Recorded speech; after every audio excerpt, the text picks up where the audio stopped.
Hello all. इन test tutorial में आपका स्वागत है। तो आज हम देखेंगे कि बुलियंस क्या होते हैं।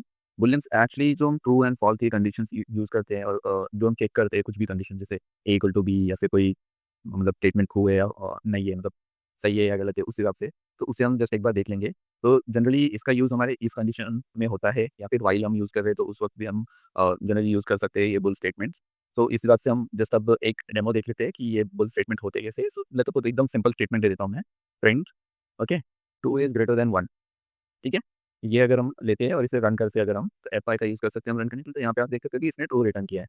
तो इन सिमिलर वे ये एक्चुअल कंडीशन में भी आप देख सकते हो कि टू जो है वो सच में वन से ग्रेटर है। अब इससे मैंने तो वन की जगह पे 10 कर दिया और फिर मैंने यही कंडीशन रखा और चेक किया मैंने, तो यहाँ देख सकते हैं आपकी फॉल्स इसने हमें रिटर्न किया। तो ये जो ट्रू एंड फॉल्स आ रहा है दैट इज कॉल्ड बुलियन। ठीक है, इस पर्टिकुलर एक्सप्रेशन का जो आउटपुट आ रहा है that is either in true और फॉल्स, तो वो होता है हमारा बुलियन।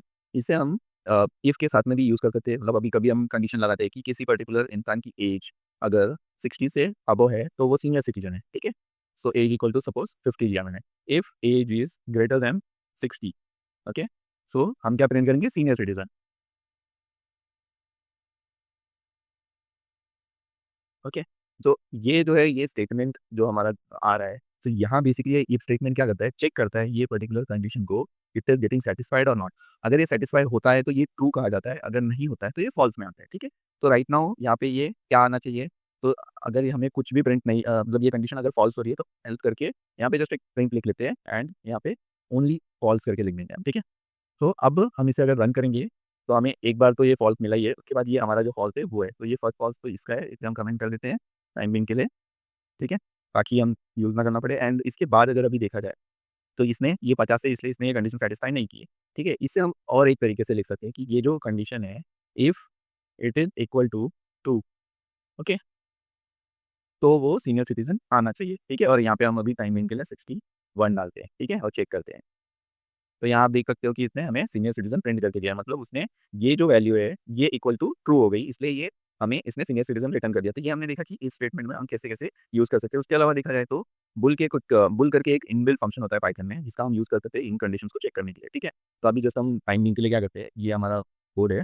ठीक है, इसे हमने हटा दिया। ठीक है, अब हम क्या करेंगे, बुल करके जस्ट चेक करेंगे। ठीक है, 2 इज ग्रेटर देन 10, ये हम चेक कर रहे हैं और इसे हम प्रिंट करते हैं ताकि हमें आउटपुट समझ में आ जाए। ठीक है, अभी हमने इसे रन किया था, यहाँ आप देख सकते हैं कि इससे फॉल्स दिया है। जैसे हम यहाँ कर रहे थे हमें फॉल्स मिलना था, सिमिलर वे में हमने बुल यूज किया है तो भी वो हमें फॉल्स दे रहा है। Mean bull is working fine हम बोल सकते हैं और हमारा लॉजिक भी सही कर रहा है। अब यहाँ पे हमने जैसे ही चेंज किया एक्सप्रेशन, इसने हमें ट्रू दिया, तो इसका मतलब जो ट्रू है वो वन से ग्रेटर है, तो दैट इज फैक्ट कि वो ग्रेटर है, इसलिए उसने हमें प्रिंट स्टेटमेंट में हमें ट्रू दिया है। ठीक है, अब ऐसे कौन से केसेस है इसमें ये बुल ट्रू देता है, अगर हमने कोई भी नंबर, लिस्ट या एनीथिंग वो कुछ कंटेंट है या कोई वेरिएबल अगर एग्जिस्ट करता है प्रॉपर्ली, तो उस केस में ये हमें हमेशा ट्रू देगा।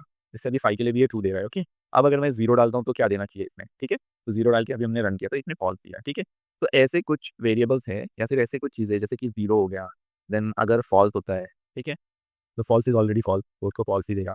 अगर एम्प्टी लिस्ट अगर हम बात करते हैं और उससे चेक करते हैं तो उसका बुन वैल्यू फॉल्स आता है। ठीक है, मतलब वो कंडीशन सेटिस्फाई नहीं कर रहा है इसलिए वो फॉल्स आएगा। सिमिलरली अगर सर्कुलर ब्रैकेट है तो भी वो फॉल्स ही आएगा। एंड अगर हम कर्ली ब्रैकेट लेते हैं और एम्प्टी रहेगा वो तो भी वो फॉल्स आएगा। इवन अगर एम्प्टी जो स्ट्रिंग्स रहते हैं तो हम ये कभी यूज़ करते हैं, तो ये यूज़ करेंगे, अगर इससे भी चेक करेंगे तो ये भी फॉल्स ही आता है। ठीक है, सो ये चीज़ों का हमें ध्यान देना है। तो बेसिकली अगर कोई भी कंटेंट हम बुल में पास करते हैं बुल फंक्शन में तो वो ट्रू रिटर्न करेगा, एक्सेप्ट अगर वो फॉल्स है, नन है, ज़ीरो है या फिर एम्प्टी ब्रैकेट है तो वो हमें फॉल्स रिटर्न करेगा। ठीक है, अब लेट्स सपोज कोई फंक्शन है, सपोज मैंने यहाँ पे डिफाइन टेस्ट फंक्शन लिख दिया। ठीक है, और इसमें रिटर्न हमने फॉल्स दिया और मैंने यहाँ क्या किया, प्रिंट। मैं क्या कर रहा हूँ, इस पर्टिकुलर टेस्ट फंक्शन को मैं कॉल कर रहा हूँ अभी। ओके, यहाँ पे मैं कॉल करूँगा तो मुझे क्या मिलना चाहिए, तो एक्चुअली यहाँ पे हमें फॉल्स आना चाहिए। ठीक है, तो यहाँ पे आप देख सकते हो कि इसने हमें फॉल्स रिटर्न किया है। अगर इसके लिए मैंने ट्रू कर दिया तो ये हमें ट्रू रिटर्न करेगा, लेकिन एज अ बुल रिटर्न कर रहा है वो। ठीक है, तो ये जो भी हमारा बुल वैल्यू है वो हमें फंक्शन के थ्रू भी हम उसे रिटर्न ला सकते हैं, फिर इसको भी कंडीशन में हम चेक कर सकते हैं। तो यहाँ पे हम अगर एक और कंडीशन लगा देते हैं, इफ, ठीक है, if test is equal to true then print test mark. अब इसे हम चेक करते हैं। ठीक है, तो हमने क्या किया है, यहाँ पे ये बुलियन वैल्यू लिया है और यहाँ पे हम चलो फाइंडिंग के लिए कंपेयर करके बुलियन ही निकल लेते हैं। ठीक है, ये बुलियन वैल्यू बुलियन से कंपेयर करके यहाँ पे हमें आउटपुट दे रहा है कि टेस्ट जो है वो पास हो गया, मतलब ये कंडीशन हमारी सेटिस्फाई हो गई है। तो इस हिसाब से हम बुलियन वैल्यू का यूज़ कर सकते हैं, then there is bool function से यूज़ कर सकते हैं, इस कंडीशन में हम यूज़ कर सकते हैं, वाई कंडीशन में हम यूज़ कर सकते हैं।